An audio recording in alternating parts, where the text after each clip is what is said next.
Muy buenos días. En nombre de Amnistía Internacional les doy la bienvenida a este acto de presentación de la nueva campaña global de la organización, cuyo objetivo es llamar la atención, poner el foco sobre la ola de ataques sin precedentes que sufren los activistas de derechos humanos en el mundo.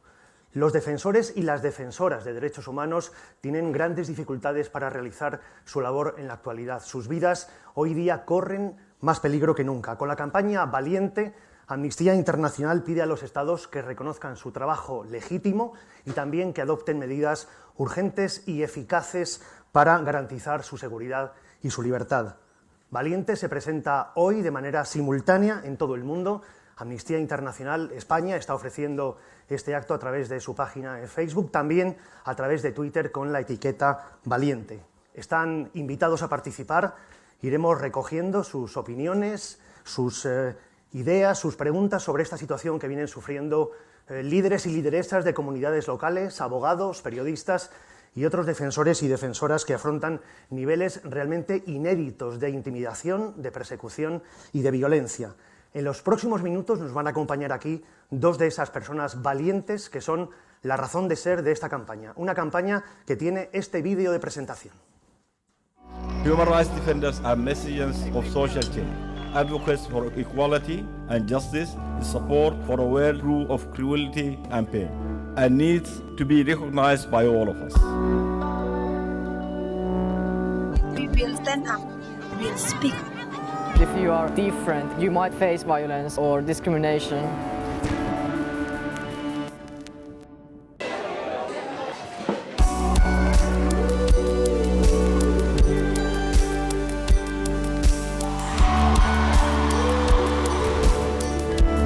One of the most sacred missions you can have in life is defending and protecting the rights of others.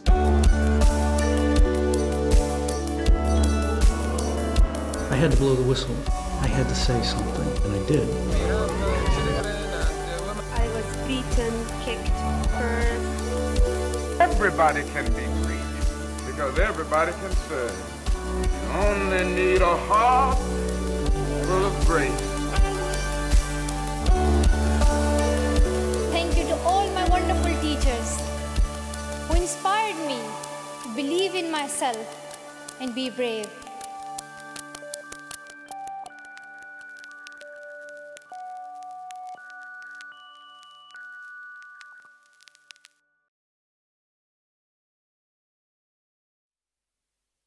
De Martin Luther King a Malala Yousafzai, hombres y mujeres que a lo largo de la historia han luchado y siguen luchando contra las injusticias, a favor de los derechos civiles, en favor de los derechos humanos. Defensores y defensoras que en la actualidad no son solo blanco de amenazas y de agresiones físicas que en muchos casos acaban en homicidios. Gobiernos, grupos armados, empresas y otros actores con poder usan otras herramientas para cercenar el derecho mismo a defender los derechos humanos. En los próximos minutos vamos a hablar de uso indebido de las legislaciones, de vigilancia a través de las nuevas tecnologías y de campañas de desprestigio que han generado una situación de evidente y claro peligro sin precedentes para los y las activistas de los derechos humanos. Vamos a conversar con dos personas que lo conocen y que lo han vivido. Son Desale Bereket, periodista y escritor eritreo, Pascual Bernabé, líder indígena maya y activista de los derechos humanos en Guatemala, y también nos acompaña Maribel Tellado, responsable de la campaña Valiente. Con nosotros también está Beth Gelf, intérprete y activista de Amnistía Internacional. Vamos a empezar con Maribel. Hola.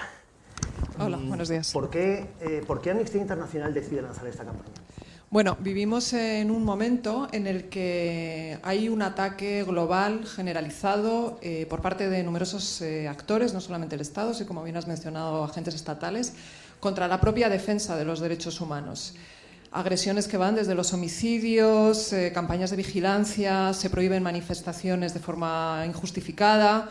Esto lo que hace es que crea un clima en el que la defensa y los defensores y las defensoras están más en riesgo. O sea, podemos decir que hoy en día más que nunca defender los derechos humanos puede ser incluso letal.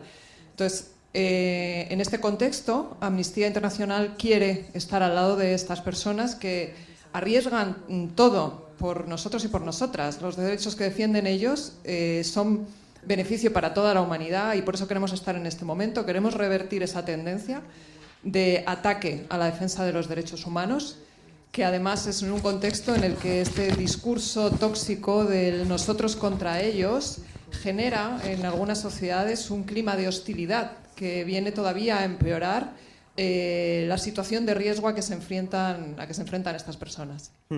El secretario general de Amnistía, Salih Sethi, ha dicho que gobiernos de distintas tendencias políticas, cuando no amenazan u hostigan a quienes defienden los derechos, intentan cultivar una hostilidad abierta hacia esos defensores mediante la propagación de una retórica demonizadora que representa a las personas activistas como terroristas o como agentes extranjeros. ¿Cómo se lleva a cabo esta demonización? Pues mira, se ponen en marcha auténticas campañas de desprestigio de muchas maneras. Has mencionado que se los llama terroristas o defensores de terroristas, antipatriotas, que van en contra del desarrollo, en contra de la economía. Se dice, sobre todo en el caso de las mujeres, muchas veces, que van en contra de los valores tradicionales o familiares. Y estas campañas lo que buscan es generar ese clima en contra de los defensores y defensoras, hasta tal punto que muchas veces es la propia gente, otras personas, quienes los atacan. Un ejemplo bastante representativo es en Pakistán, por ejemplo. Hay un programa de televisión en el cual directamente se vierten ataques contra defensoras, defensores, periodistas, blogueros.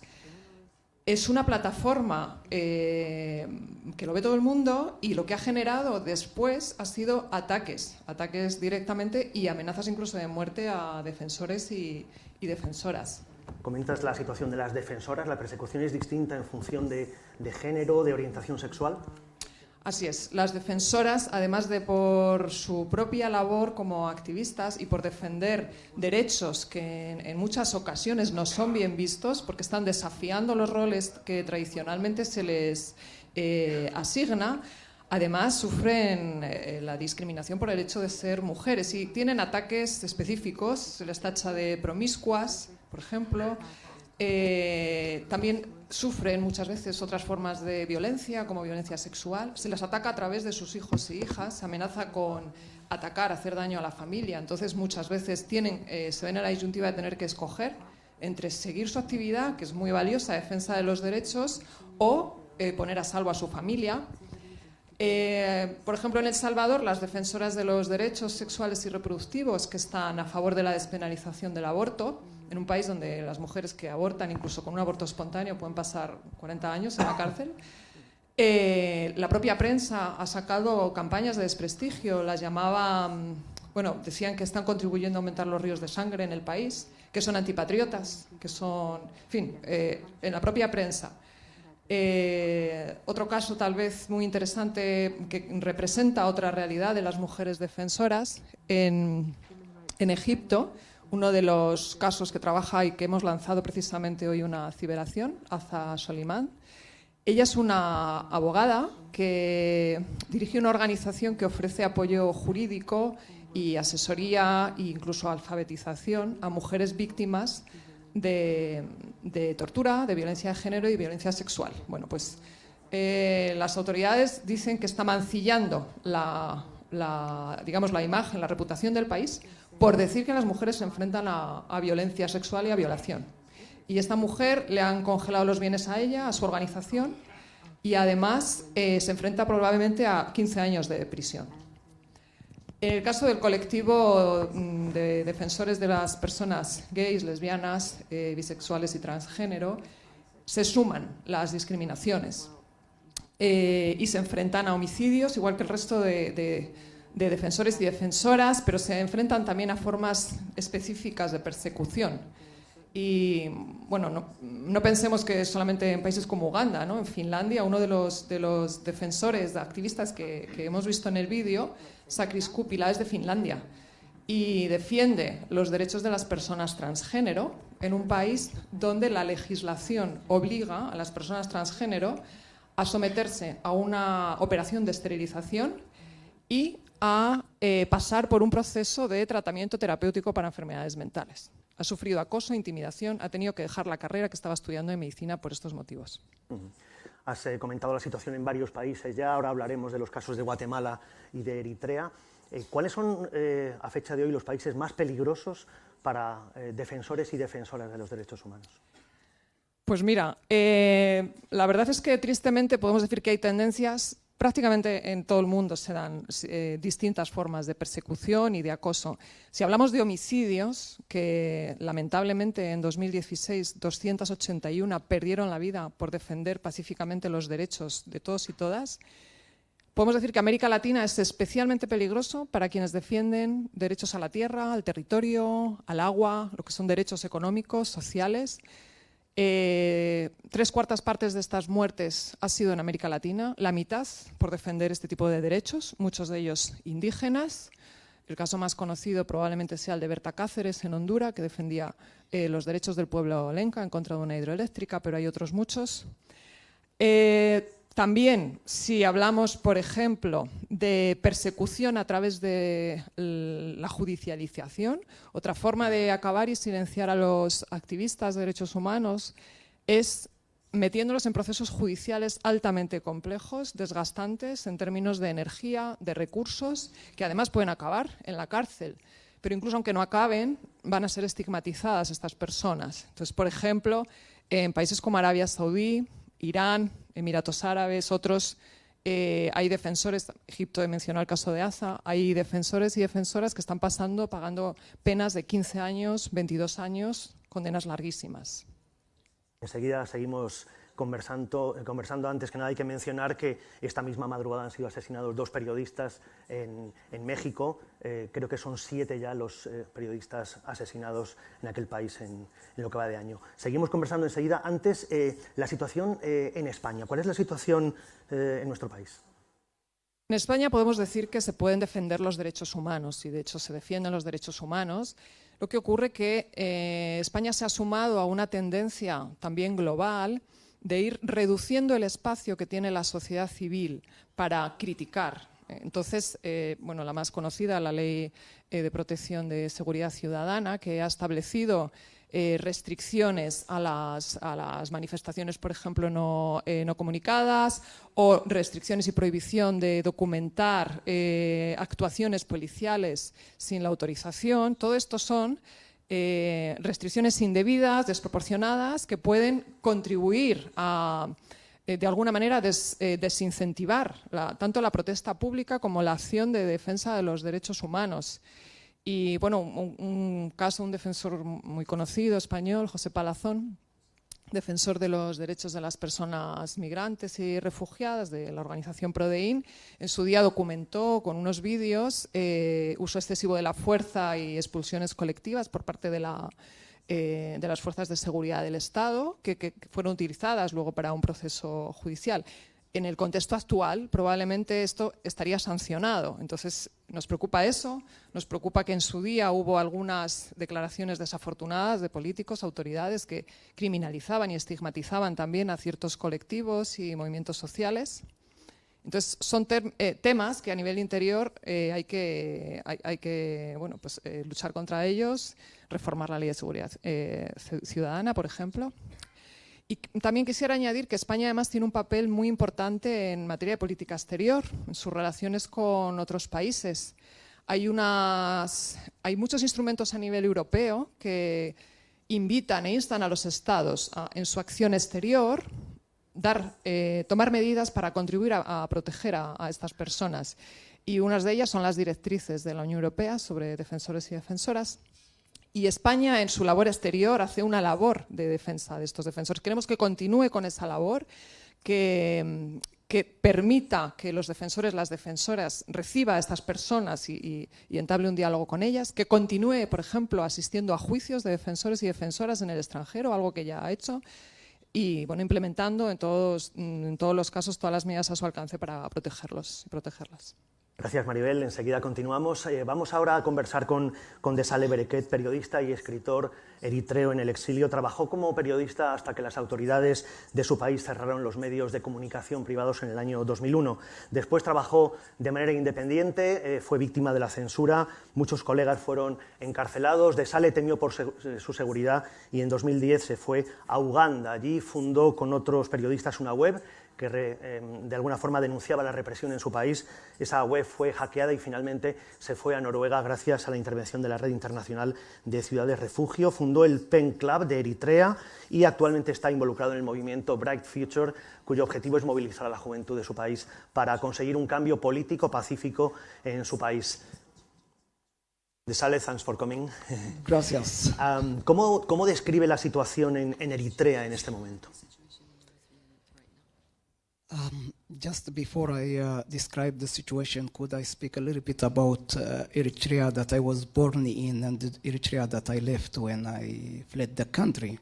Eritrea, because I will be speaking too much negative about the country and I don't want the public see it in a negative way, because Eritrea that I was born in was a very lovely people, and in fact we have the concept of Gashai Rabbi, which means the guest of God. So any guest who's a stranger, completely stranger, was really welcome to our houses or to our home. So this was the people who lived in, let's say, 30 years or more. But a handful of people started the revolution. I can just call it a revolution in the communism times, and these are the group which are grabbed the entire country.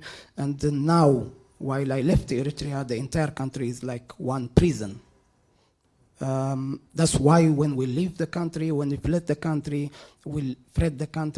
and there is this shoot to kill policy.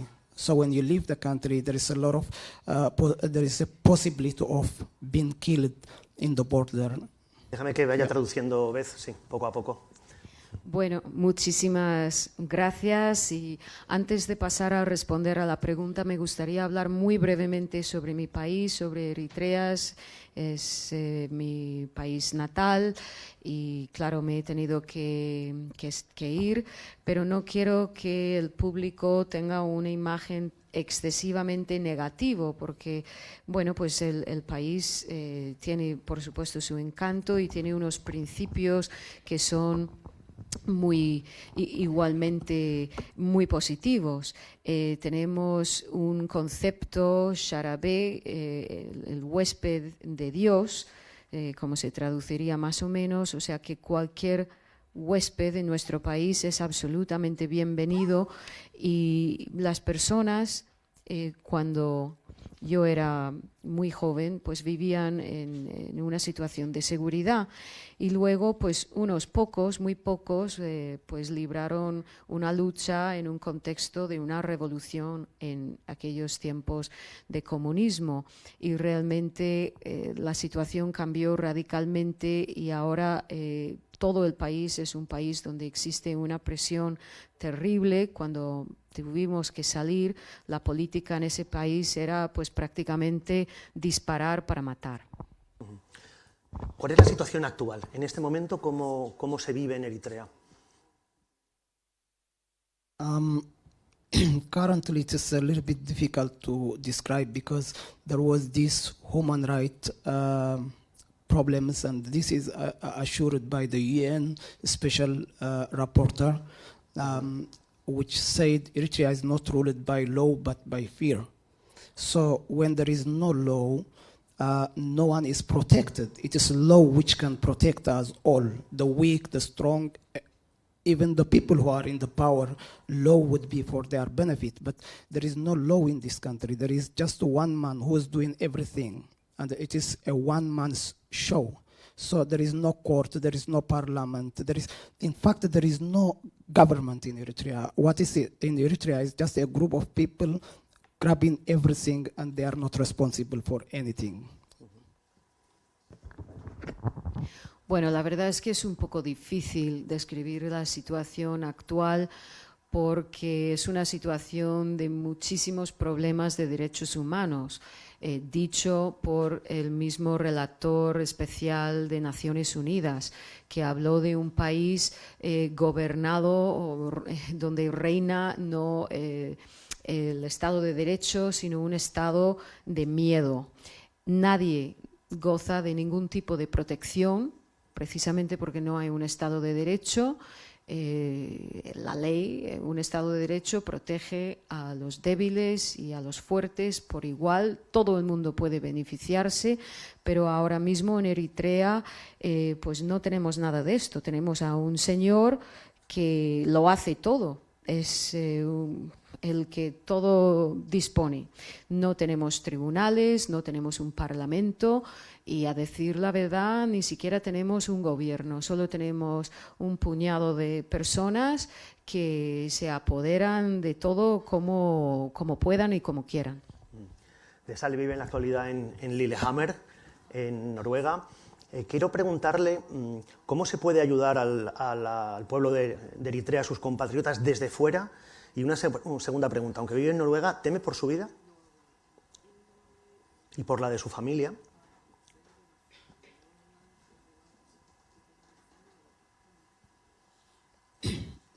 Yes, I live in Norway, and the problem is not, as you know it now, it's not about geographical problems. You can be anywhere, you can fight the group in any place, but the problem in Eritrea is that we don't have the website, or it is very, very, very limited.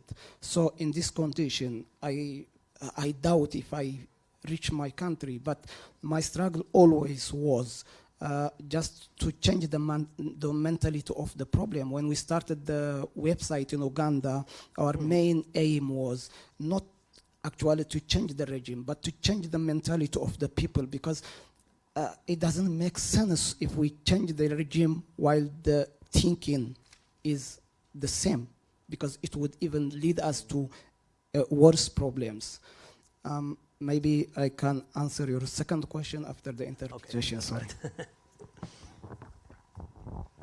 Pues sí, en efecto, vivo ahora mismo en Noruega, pero claro, el problema no es estrictamente un problema geográfico. Bueno, se puede luchar desde cualquier rincón de la tierra, pero el problema en Eritrea es que realmente ni siquiera existe la red. Internet es algo muy, muy limitado en Eritrea. Y mi lucha es una lucha principalmente por cambiar la mentalidad de las personas en mi país. Cuando abrimos el sitio web, la idea no era tanto llevar a cabo un cambio de régimen en mi país, sino cambiar la mentalidad de las personas, porque no tiene ni siquiera sentido un cambio de régimen sin cambiar la mentalidad de las personas, si no encontraríamos problemas aún peores. Y ahora paso a responder a la segunda parte de la pregunta. You have asked me if I fear for my life. I don't fear. But it doesn't mean there is no risk. There is a lot of risk. When I was in Uganda, every time they send me a message that I will get killed, I will have no future in Eritrea. But the problem is those people who send me, they live outside of Eritrea. They live in America, they live in Europe, but they know that there is no future for them in Eritrea either. But it is not about killing me in person. It is about killing my spirit. And I don't accept this, because it is something that I believe in, that I am working in. So if I die on my cause, for me it is a privilege. What is this? Everybody here or everybody created will die one day. But if I die on my cause, that's my honor. So there is a lot of risk. We work with the people in diaspora, be it in PEN Eritrea, be it in Bright Future. We work from diaspora, and if we change the diaspora, then they will influence the people inside. But yeah, there is a lot of risk, but I don't even consider it, because if I kill my spirit, tomorrow I will not be working.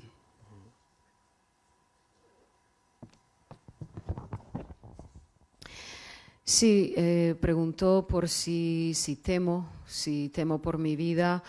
Yo no temo por mi vida, pero eso no significa que no haya riesgo. Hay mucho riesgo.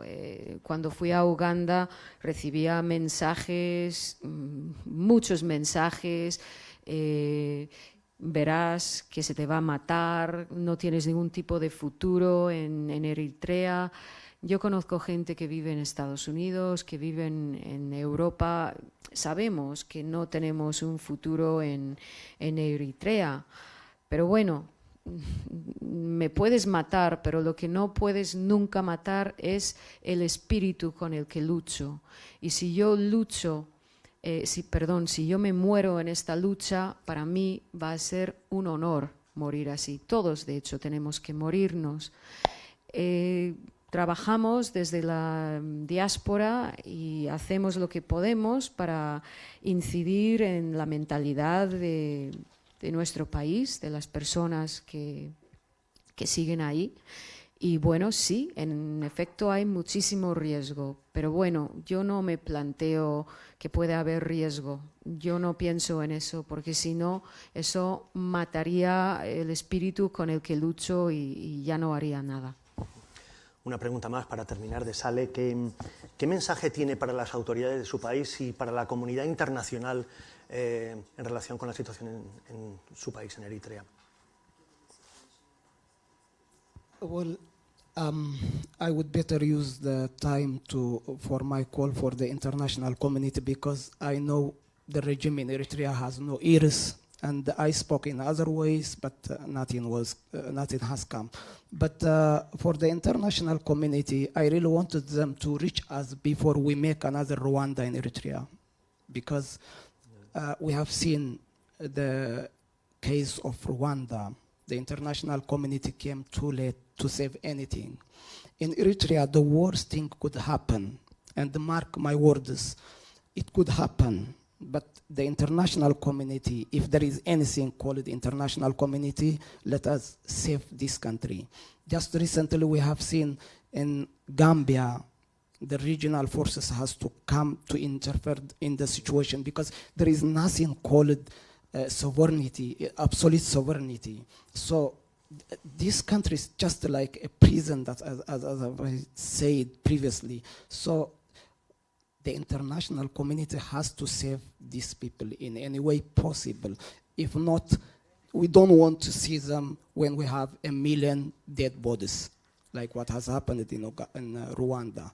So this is my call for the international community. Thank you. Bueno, la verdad es que empleo mejor mi tiempo hablando de la comunidad internacional, porque las autoridades de mi país ni tienen oídos para este tipo de mensajes.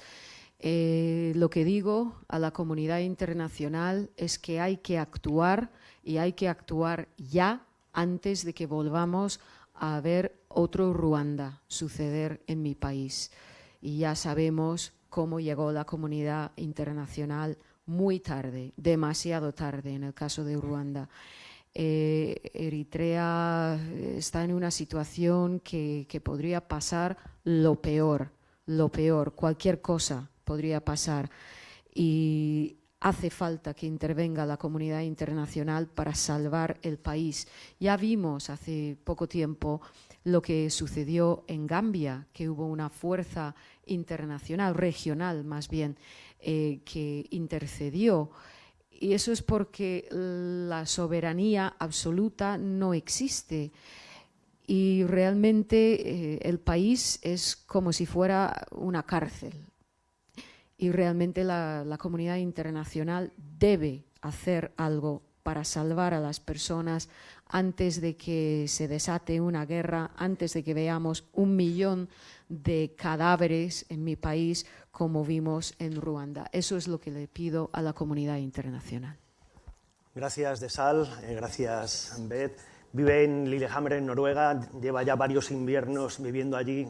Pasa bastante frío y por eso viene a España. Aparte tiene una relación especial con Barcelona, con el Pen Club de Barcelona, y de hecho lleva una pulsera con I Love Barcelona.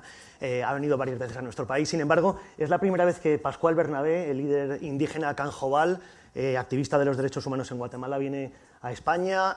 Pascual se ha destacado por oponerse a la instalación de empresas hidroeléctricas en su comunidad. Pascual ha sufrido acoso, persecución, intimidación y procesos penales por defender su territorio, por defender a la madre tierra. La situación que vive Pascual y que vive su comunidad se refleja en el siguiente vídeo.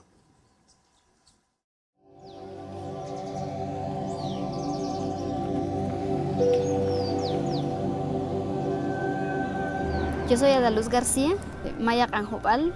Soy defensora de los derechos de la humanidad y de la madre tierra también. Defendemos la vida, los derechos humanos, el territorio, nuestra identidad como pueblos originarios. Sin el aire, sin el agua, no podemos vivir ni siquiera un día.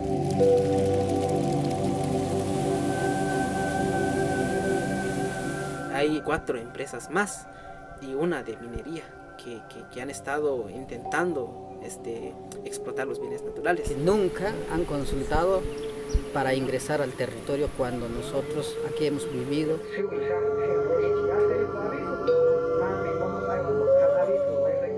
Cuando nosotros nos oponemos a los proyectos de las empresas, entonces somos perseguidos, somos amenazados, somos incluso asesinados. Ha habido 20 presos políticos, ha habido cientos de familias afectadas psicológicamente, socialmente, familiarmente. Están vigentes 15 órdenes de captura en contra de líderes y lideresas defensores del territorio. Muchas veces somos tachados de antidesarrollo porque la gran mentira o el gran engaño con que vienen siempre los empresarios es que van a traernos desarrollo.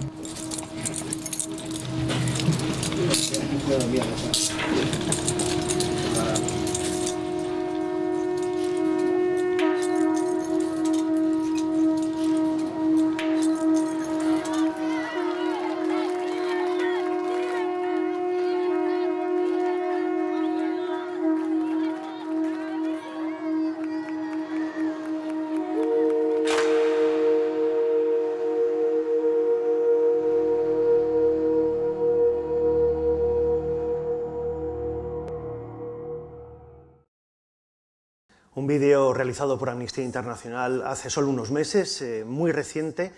Pascual, ¿cuál es la situación en Huehuetenango, en su comunidad? ¿Cuál es la situación actual y cuál es la situación de los defensoras y defensoras de derechos? Sí, gracias. Dejen de presentarme. Buenos días para todo el público. Vengo de Huehuetenango, San Juan Ixcoy, Guatemala. Precisamente vengo enlutado, así como me miran. Nuestro territorio, Canjopal, en el municipio de Huehuetenango, está de luto, porque acaban de asesinar a varios líderes de nuestros territorios. Precisamente hoy es el día sagrado Chej, es el sagrado venado que está gobernando este día, que está protegiendo, y traigo la energía de los mayas, de los ancestros, represento la gobernabilidad, el gobierno plurinacional del municipio de Santa Eulalia, Soloma, San Mateo, Ixtatán, Varías, San Miguel, Acatán, San Rafael, que son los 8 pueblos que represento con el gobierno plurinacional. Cuando se me pregunta cuál es la situación actual que vive Huehuetenango, la situación actual que vive Huehuetenango no solo es preocupante, los líderes están siendo asesinados, han habido encarcelamientos, acaban de salir 7 presos políticos y hay más órdenes de capturas para los líderes y lideresas que defienden el territorio, defienden el agua, defienden las montañas, los animales, pero el gobierno con sus propias leyes, que ni siquiera es ley para toda la población, sino es ley para los empresarios, entonces está siendo reprimido la población sin que les escuche. El gobierno está más a favor, acercado a las transnacionales. Por eso en Huehuetenango, en el territorio que yo represento, no hay paz, no hay alegría, hay persecución penal, asesinatos, ¿verdad? Entonces, esa es la situación que vive Huehuetenango, el territorio norte. Pero no solo es el territorio norte, es todo el departamento de Huehuetenango. También Guatemala. Parte de México que es Chiapas, porque nosotros, los gobiernos son los que han puesto las fronteras entre los pueblos. Guatemala es parte de México, México es parte de Guatemala. Entonces también los hermanos chiapanecos,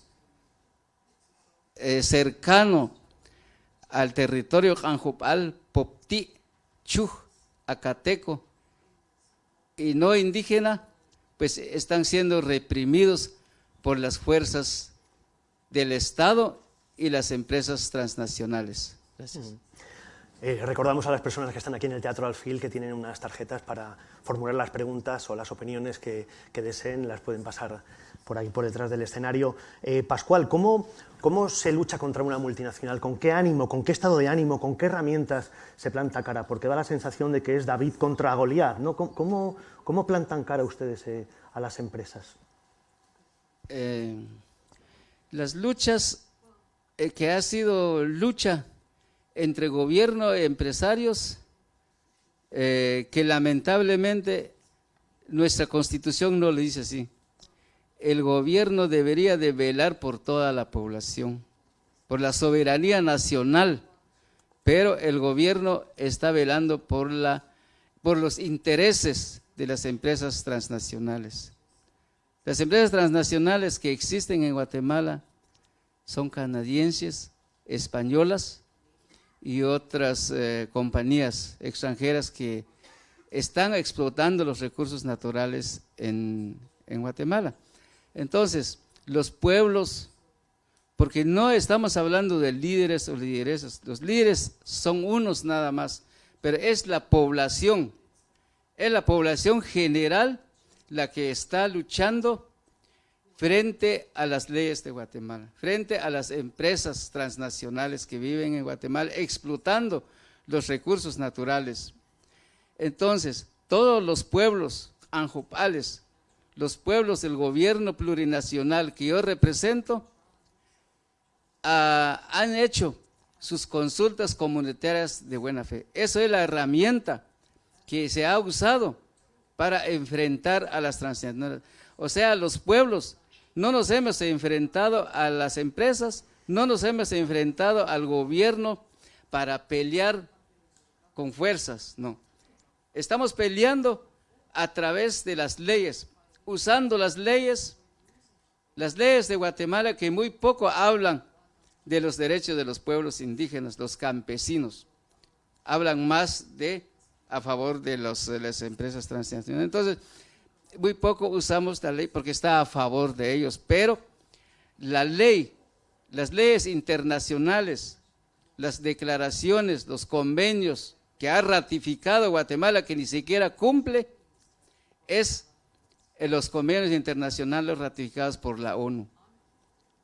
El convenio 169, el convenio centroamericano sobre derechos de los pueblos indígenas, la Declaración Universal de Derechos Humanos, los acuerdos de paz firmados en 1996, que tampoco se está cumpliendo, pero las consultas comunitarias de buena fe son las que han hecho buena fe para hacer las consultas y decir, aquí no queremos empresas transnacionales, aquí queremos explotación o exploración de minas o de hidroeléctricas. Eso es lo que ha manifestado las poblaciones para defender su territorio.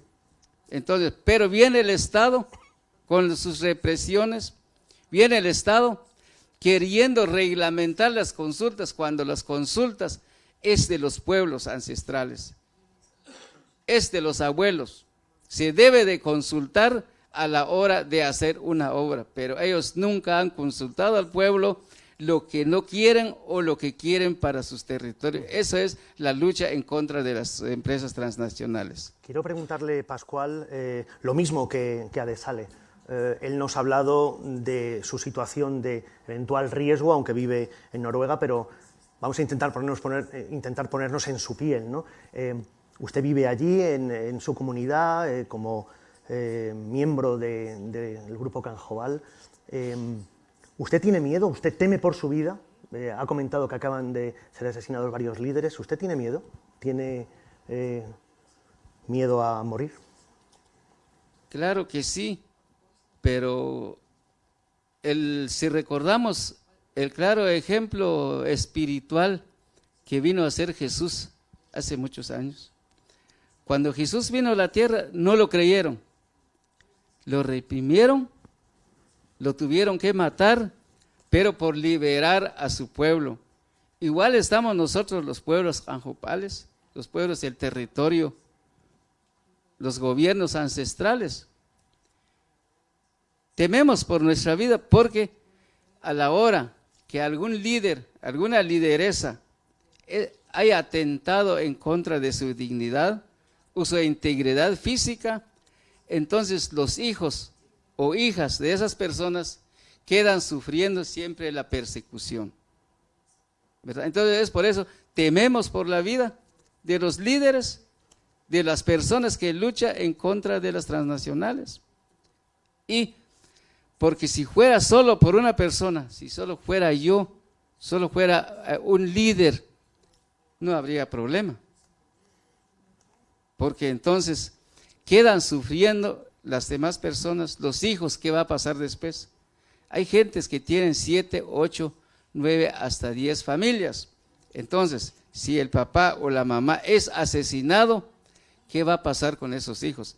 ¿Y qué va a pasar con la madre naturaleza? ¿Qué va a pasar con los ríos, las aguas, los animales, las montañas? ¿Quién va a cuidar? Eso es la preocupación que tenemos. Entonces, queremos que se respeten las leyes, que se respeten los pueblos, que se respeten sus gobiernos, ¿va?, representados en el gobierno plurinacional, y que también intervenga la Comisión de Naciones Unidas para que haga una verificación, para que haga una evaluación cuáles son los daños ambientales, territoriales que hay en nuestros pueblos, que intervenga el Estado para que diga, esto es el problema que hay. Entonces va minimizando hasta cuando no queda ningún problema en nuestro territorio, ahí nosotros vamos a descansar, pero nosotros tenemos que luchar de día y de noche para velar por nuestro territorio. Gracias. Pascual, una pregunta que me trasladan, Miguel Charte de Radio Televisión Española.es, la página web de televisión. ¿Qué empresas son las que están llevando a cabo los proyectos en Huehuetenango y si hay empresas españolas? Precisamente en Huehuetenango y como en otros lugares de Guatemala, estamos hablando de Huehuetenango, las empresas que están ahí son canadienses y españolas. Son las empresas que más existen en esos lugares para explotar los recursos naturales. Y una pregunta de Asunción Salvador, de Onda Cero. ¿Cree que después del caso de Berta Cáceres hay mayor sensibilidad internacional hacia causas como la que usted defiende? Sí, hay varios casos que se ha conocido a través de los medios, a través de la prensa, y no solo unos cuantos líderes, sino que también han habido las persecuciones penales, legales, intimidaciones, y se preocupa por la vida de todas las personas. Una más, a través de la página de Amnistía en Facebook, estamos transmitiendo en streaming. Miguel pregunta, ¿qué pediría Pascual a la sociedad española para ayudar a proteger a los defensores de derechos? ¿Qué podemos hacer desde aquí, desde Europa, desde España? Aquí las organizaciones de lucha, porque en diferentes países, en diferentes pueblos, también hay diferentes problemas. Pero también si nos unimos, las organizaciones, los pueblos, los gobiernos, que nosotros, el territorio norte de Huehuetenango, ya no vamos a estar esperanzados, ya no vamos a creer en la ley de Guatemala, en la ley del gobierno. Vamos a creer en nosotros mismos, en nuestro propio gobierno, allí que las organizaciones internacionales o nacionales nos unamos, seamos valientes para seguir luchando y no reprimir como nos han hecho. Los pueblos indígenas, los pueblos campesinos, no nos han gustado las represiones. Los problemas los hemos enfrentado pacíficamente, manifestaciones pacíficas y unir esas fuerzas con las organizaciones nacionales o internacionales para que algún día vamos a lograr la paz, tal vez en el mundo, no solo en Guatemala, porque finalmente en 1996 en Guatemala se firmó la paz. ¿La paz se firmó en Guatemala? ¿Creen ustedes que la paz se firmó en Guatemala? No se firmó la paz.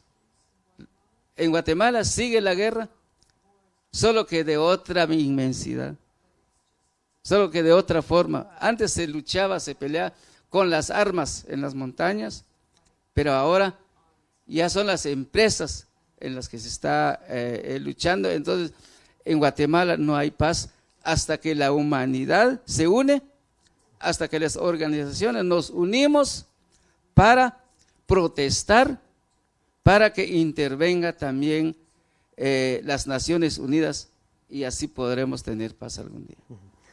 Muchas gracias, Pascual. Maribel, estamos hablando de persecución desde los gobiernos, mediante los tribunales, desprestigio, campañas de desprestigio, represalias, ataques contra las comunicaciones personales, los abusos que cometen agentes no estatales, como por ejemplo las empresas en el caso de Guatemala, grupos armados, grupos de delincuencia organizada. ¿Cómo actúan estos grupos? Bueno, prácticamente digamos, el abanico de herramientas que utilizan los propios estados para hacer la vida imposible a quienes defienden los derechos humanos son utilizados por empresas, por grupos armados y por otros agentes. En el caso de las empresas, ¿no? Las propias empresas judicializan a los defensores y defensoras, y un caso también bastante reciente es el de Máxima Acuña, que es una campesina de subsistencia de Perú, que se oponía en una lucha, como has mencionado, totalmente desigual a una empresa que es de las empresas mayores mineras de minas de oro, y ha estado judicializada 6 años por parte de la empresa, ¿no? Por usurpar supuestamente territorio que era donde ella vivía y el territorio que estaba defendiendo, ¿no? Finalmente, afortunadamente y muy recientemente, la justicia le ha dado la razón a Máxima, pero ha sido tras años de estar esta mujer sufriendo judicialización y procedimientos legales por parte de la empresa. Otro mecanismo que utilizan también, las campañas de desprestigio muchas veces son a través de Internet, no lo hemos mencionado, pero las nuevas tecnologías están también a favor de intimidar, acosar, el ciberacoso contra los defensores y las defensoras. Y, por ejemplo, un defensor mexicano, Alberto Escorcia, que recoge el informe que lanza hoy Amnistía Internacional, lo describe muy bien. Dice: si no te matan, te hacen la vida imposible. Y hay bandas realmente organizadas de trolls que se dedican a través de las redes sociales, difundir falsa información, amenazar, insultar a los activistas, a los defensores, defensoras. Y esto, por una parte, lo que provoca es miedo, con lo cual muchos se autocensuran, y por otra parte les generan tienen que dedicar mucho tiempo a contrarrestar estos ataques. Decía Alberto Escorcia que a diario puede haber 1 o 2 trending topic provocado por estas bandas, que muchas veces son auspiciadas por empresas o por intereses que no quieren que estas personas hablen y critiquen sus actuaciones. Decía que entre 1.000 y 3.000 tweets al día. Y una colega tuya, una periodista también en México, bastante conocida, Carmen Aristegui, por haber criticado también a las autoridades en numerosas ocasiones, tiene también una plataforma web independiente, y ella menciona que responder a estos ataques le reduce entre un 20 y un 50% la capacidad para dedicarse a su propio trabajo, porque tienen que estar contrarrestando todos estos ataques. A través de la página de Amnistía en Facebook, Aida pregunta, dice: gracias por compartir el lanzamiento. Me gustaría saber si las personas defensoras de derechos que huyen de persecuciones tienen derecho a asilo en Europa. Gracias de nuevo. El derecho al asilo, dependiendo, claro, por supuesto, dependiendo de los riesgos y los motivos de la persecución. Si están perseguidas por motivos por supuesto, de defensa de la labor de los derechos, tienen derecho a asilo. Muchas son víctimas de tortura, perseguidas por sus propios gobiernos y, de hecho, hay defensores y defensoras ahora mismo en España, incluso dentro de un programa específico de Amnistía Internacional de protección, que están en esa situación. Entonces, sí. Pregunta Asun Salvador, de Onda Cero, ¿qué opinan de la represión de las protestas en Venezuela, de la situación que atraviesa el país? Sí, la represión, digamos, de las protestas en general, en el mundo en el que vivimos, donde cada vez hay más movimientos, la gente toma la calle para llamar la atención, ¿no? Digamos, de los abusos por parte de gobiernos y de otros, es la represión cada vez con más fuerza, uso excesivo de la fuerza, con represión de la organización de quienes organizan, con la detención de organizadores, es también una tendencia, ¿no? Y desde luego el caso de Venezuela es uno de ellos, que además se suma también a campañas de desprestigio por parte de las autoridades contra defensores, contra disidentes, que también generan este clima, ¿no? de acoso y de ataque contra los defensores y las defensoras. Una pregunta para Desale. Hay muchos compañeros y amigos de Amnistía Internacional aquí en el Teatro Alfil. Ricardo Niño pregunta, ¿cuál es la mentalidad del pueblo eritreo que hay que cambiar para comenzar un proceso de cambio en la situación del país? Yes, gracias. In Eritrea, if the government is or the regime has attacked you, thus you are disappeared. And we cannot say the prisoners, we don't know where they are, we don't know what has happened to them, but the people never asked anything, because the mentality is it is the people who are supposed to serve the government, not the government to serve the people. This has come from the kings, maybe. So people, for example, when all of my friends were taken to prison and nobody knows where they are, they were not asking about where my friends are. They are asking me why I was not taken with the friends. So this is what we have. Actually, the regime or the group are killers, but the people are dying to defend their killers. So can you see the problem? It is a government with no constitution. It is a government with no legality or legitimacy. But the people are dying to protect such kind of regime. So you can see how the weight of the ignorance is. So this ignorance has to be changed. People has to ask, where is my brother? And I can commit a mistake, I can do any crime, but I had to see to the court. But my people, unfortunately, have left this kind of mentality. We have had it, but because of this communism or interference of this group, people have left every sense of law. So there is a lot of lawlessness and people have accepted it. So we have to change this, otherwise it will still be a mess. Thank you.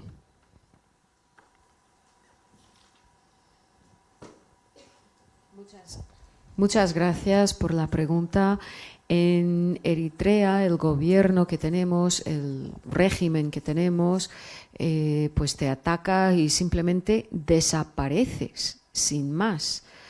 Y realmente, bueno, pues no tenemos ni siquiera una situación en la que las personas pregunten ¿dónde están? La gente nunca formula esta pregunta. La mentalidad es, bueno, pues las personas estamos aquí al servicio del gobierno y no al revés, que es el gobierno que está al servicio de su pueblo. Esto es una mentalidad, lo mejor, que viene de la época de cuando reinaban reyes. Cuando todos mis amigos empezaban a desaparecer, en lugar de preguntarme a mí, la gente, ¿y dónde están tus amigos?, me preguntaban, ¿y por qué no te han llevado a ti? O sea, que tenemos un gobierno que no existe una constitución, no existe ninguna legitimidad jurídica y, sin embargo, el pueblo, la gente, muere por proteger un régimen así. La gente debería preguntar, ¿dónde está mi hermano? Pero bueno, en fin, en un país normal, cuando alguien comete un delito, pues hay un juicio, pero ni siquiera es el caso en mi país. Y desde la época del comunismo, pues la gente, el país ha caído en una situación sin ley y la gente ha llegado a aceptar esa situación. Y eso es lo que debe cambiar. Una última pregunta, Eduardo Sanz, de Radio Nacional. ¿Qué labor de acompañamiento sobre el terreno realiza Amnistía Internacional? Maribel. Pues Amnistía tiene presencia en numerosos de los países que figuran en el informe, ¿no? A través de sus oficinas locales, regionales, secciones, y está en contacto permanente tanto con organizaciones locales como con los propios defensores y defensoras que a través de los cuales, ¿no?, recogemos estos testimonios y conocemos la situación, ¿no? Entonces, bueno, tiene diversos programas de acompañamiento. El primero es el de siempre de Amnistía, que es la denuncia a través de los informes de la situación y a través de esta campaña, ¿no? Esta campaña nace también como consecuencia de ese contacto y de ese acompañamiento directo, en el que nos hemos dado cuenta de que los riesgos que corren ahora son mayores que nunca, porque los propios defensores y defensoras y las organizaciones que trabajan con ellos y con ellas nos lo han contado y nos lo han manifestado, ¿no? Entonces estamos acompañándoles, haciendo esta labor de campaña a nivel mundial, los acompañamos a nivel local. Muchas veces la campaña también pretende, ¿no?, facilitarles interlocución con autoridades, que es una labor fundamental. O sea, el hecho de que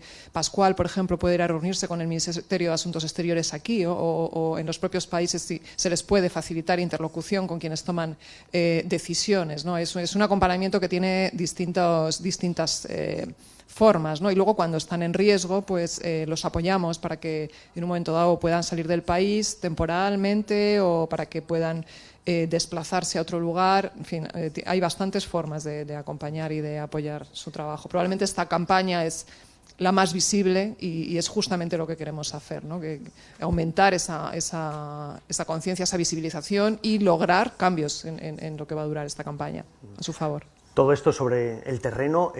Una cuestión más, ¿qué podemos hacer desde aquí, desde España? Le comentaba antes a Pascual también, ¿qué podemos hacer para apoyar esta campaña valiente? Pues, en primer lugar, tenemos que ser muy conscientes de que lo que nos dicen las autoridades muchas veces, ¿no?, de que estas limitaciones a nuestro derecho a defender los derechos muchas veces es digamos, en beneficio nuestro, por nuestro bien. O sea, tenemos que tener claro que eso no es así, que quienes realmente defienden nuestros derechos son personas como quienes nos acompañan aquí hoy. Tenemos que estar a su lado, tenemos que apoyar su trabajo, erigirnos también en defensores, defensoras, activistas, ¿no?, que cada pequeña acción cuenta. O sea, no pensemos que las pequeñas acciones no cuentan, ¿no? Y bueno, seguir a la campaña. Tenemos una página web, actuaconamnistia.org/valiente, donde vamos a estar poniendo en marcha acciones por defensores y defensoras en riesgo. Hoy mismo hemos sacado la de Azaz Solimán, de Egipto, que comenté antes, y otras sobre un defensor de Chile, defensor del derecho al agua, que invitamos a todos a que entren, que firmen, que difundan y también que apoyen a contrarrestar a través de las redes sociales todas estas campañas muchas veces de difamación. La gente que también actúa en redes sociales, la gente joven, ¿no?, tiene mucho que hacer y contrarrestar cuando vea, ¿no?, estos ataques a quienes defienden los derechos humanos, que actúen. Hay muchas formas de convertirse en activista y apoyar a los defensores y defensoras de derechos humanos. Valiente es quien, como De Sal y como Pascual, se alza contra la injusticia. Valiente es quien hace oír su voz. Valiente es quien da testimonio. El vídeo de campaña, el vídeo de la campaña de Amnistía Internacional que hemos ofrecido al principio y que ahora volvemos a ofrecer para quienes se han incorporado después a esta transmisión en directo a través de la página de Amnistía en Facebook. Vamos a verlo. Human rights defenders are messengers of social change, advocates for equality and justice, support for a world free of cruelty and pain, and needs to be recognized by all of us. we'll stand up, we'll speak. If you are different, you might face violence or discrimination.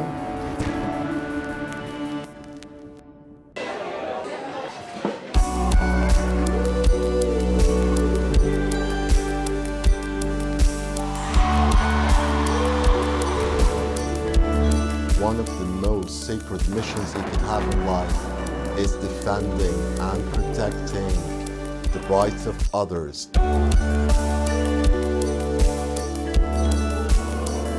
I had to blow the whistle. I had to say something, and I did.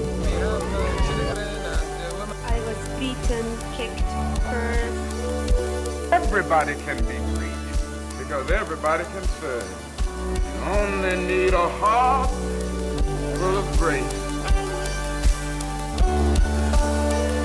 Thank you to all my wonderful teachers who inspired me to believe in myself and be brave.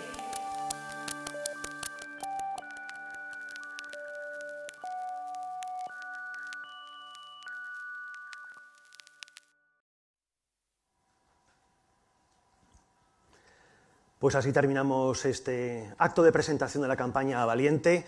Gracias, Desal, por venir. Good luck. Mucha suerte. Gracias, Pascual. Mucho gusto. Gracias, Maribel y Beth.